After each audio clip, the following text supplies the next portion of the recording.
Hey, so I want to talk to you about something serious. Do you know how women have been fighting to have equal rights to men, the feminists? I personally have no problem with that.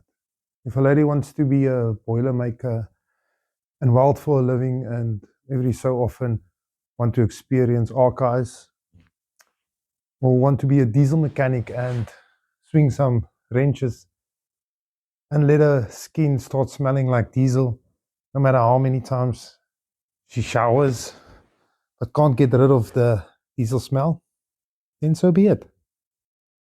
See, nowhere did God say a woman can't work or have her own business. I mean, one of the most beautiful passages in the Bible, personally, is in Proverbs 31. And it speaks about the woman who fears the Lord. Let me share it with you if you do not know what I'm talking about. Read with me. Proverbs 31, verse 10 to 31. How hard is it to find a capable wife? She is worth far more than jewels. Her husband puts his confidence in her, and he will never be poor. As long as she lives, she does him good and never harm. She keeps herself busy making wool and linen cloth. She brings home food from out of the way places, as merchant ships do. She gets up before daylight to prepare food for her family and to tell her servant women what to do. She looks at land and buys it, and with money she has earned, she plants a vineyard. She is a hard worker, strong and industrious. She knows the value of everything she makes and works late into the night. She spins her own thread and weaves her own cloth. She is generous to the poor and needy. She doesn't worry when it snows because her family has warm clothing. She makes bedspreads and wears cloths of fine purple linen. Her husband is well known, one of the leading citizens. She makes cloths and belts and sells them to the merchants. She is strong and respected and not afraid of the future. She speaks with a gentle wisdom. She's always busy and looks after her family's needs. The children shows their appreciation, and her husband praises her. He says many women are good wives, but you are the best of them all. Charm is deceptive, and beauty disappears, but a woman who honors the Lord should be praised. Give her credit for all she does. She deserves the respect of everyone. I mean, come on, isn't that beautiful? A description of the perfect woman. Wow. Okay, but now we have women that want to overstep the line in an area that is not man made and be in an area that God did not call them to be in. Going against God's commands and wishes. So, what am I on about? Well, read with me.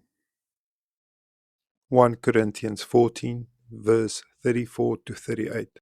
As in all the churches of the saints, the women should keep silent in the churches, for they are not permitted to speak, but should be in submission, as the law also says.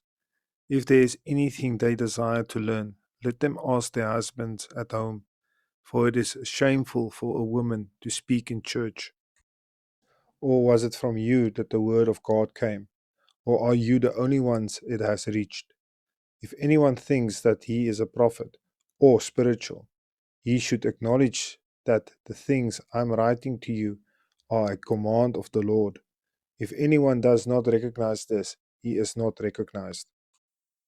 See, I know it is not God who called you to preach or lead the church. How do I know this? Well, God will never go against his written word. And if this was not a big issue, I believe God will not have me talk about this.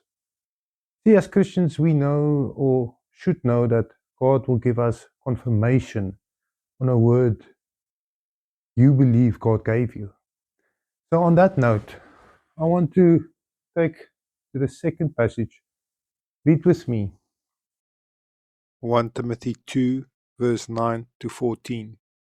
Likewise, also that women should adorn themselves in respectable apparel, with modesty and self-control, not with braided hair and gold, or pearls, or costly attire, but with what is proper for a woman who profess godliness with good works. Let a woman learn quietly with all submissiveness. I do not permit a woman to teach or to exercise authority over a man. Rather, she is to remain quiet. For Adam was formed first, then Eve. And Adam was not deceived, but the woman was deceived and became a transgressor. So don't let the liar deceive you again. And if he already did, and you are in a scenario where you're already in a leadership role and you are preaching, then repent and turn away from your wrongdoing. You might feel a type of way about what you hear me say, but the truth is uncomfortable. And when you hear it and it is against your flesh, yeah. Okay, so hope you still following. You saw what Paul said in Timothy. So read with me in Genesis. Genesis 3, verse 1 to 6. Now the snake was the most cunning animal that the Lord God had made. The snake asked the woman, Did God really tell you not to eat fruit from any tree in the garden? We may eat the fruit of any tree in the garden, the woman answered, except the tree in the middle of it. God told us not to eat the fruit of that tree or even touch it. If we do, we will die. The snake replied, That's not true. You will not die. God said that because He knows that when you eat it, you'll be like God and know what is good and what is bad. The woman saw how beautiful the tree was and how good its fruit would be to eat. And so she thought how wonderful it would be to become wise. So she took some of the fruit and ate it. Then she gave some to her husband, and he also ate it. So please, I'm asking you nicely. It is time to repent and ask God to forgive you. And if you find yourself in a place that you do not know how to give it up, because you do not know where you will go if you have to leave that position, then ask God to help you. Admit to God that you know you did wrong, and you would like to rectify it, and rectify your mistake. And you need Jesus to help you. Ask Him. He will make a way for you and help you. He is full of grace and mercy. But make no mistake, He's also just.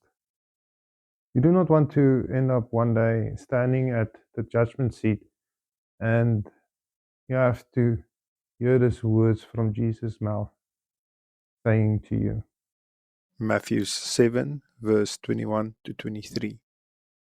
Not everyone who says to me, Lord, Lord, will enter the kingdom of heaven, but the one who does the will of my Father who is in heaven.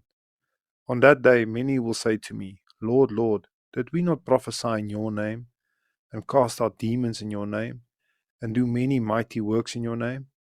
And then I will declare to them, I never knew you. Depart from me, you workers of lawlessness. do not defy the Almighty.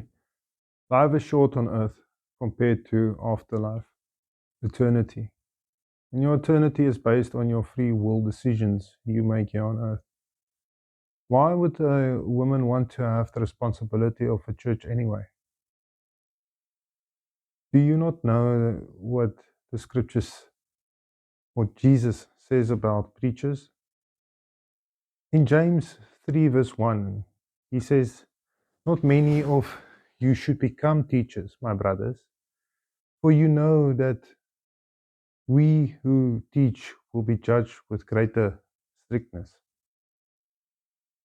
So, because we lead and influence others regarding spiritual truths, God holds us heavily accountable for this, for the accuracy of our message. our personal conduct and our underlying motives. Why do you want to bring that on yourself? This is not a game. See, God called me to do what I'm doing now. And I find this scary. And I have shared it many times with Him. Because He wants me to work with the most valuable treasure, His most valuable treasure. And the only reason I am doing this is that I want to honor His wishes and want to do His will. And I want His will also to be done on earth.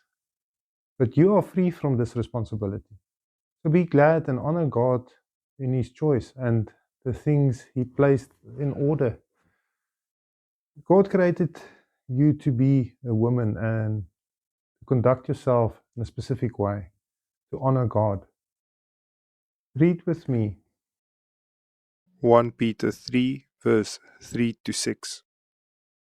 Do not let your adorning be external, the braiding of hair and the putting on of gold jewelry, or the clothing you wear, but let your adorning be the hidden person of the heart, with the imperishable beauty of a gentle and quiet spirit, which in God's sight is very precious.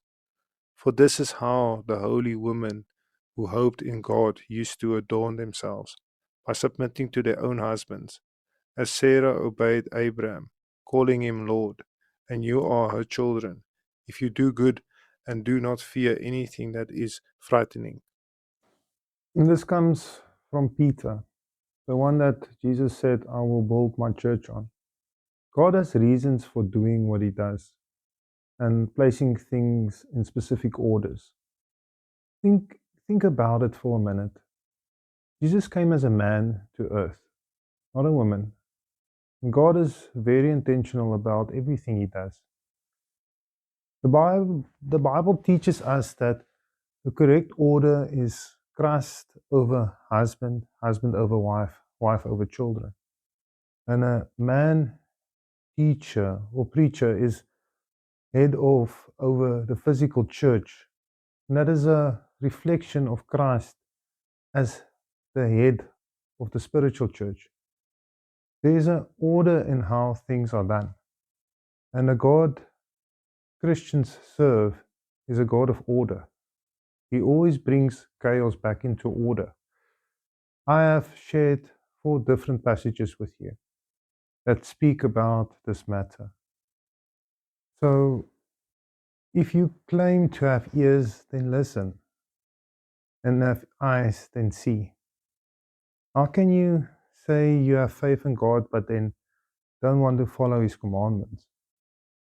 That makes no sense.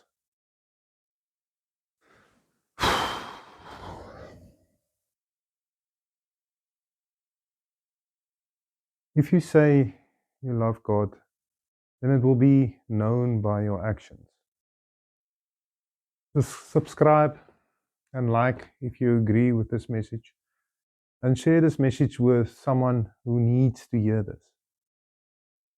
God bless, and God willing, I will see you in the next video. It is time for the truth to be shouted from the rooftops. Thanks for watching.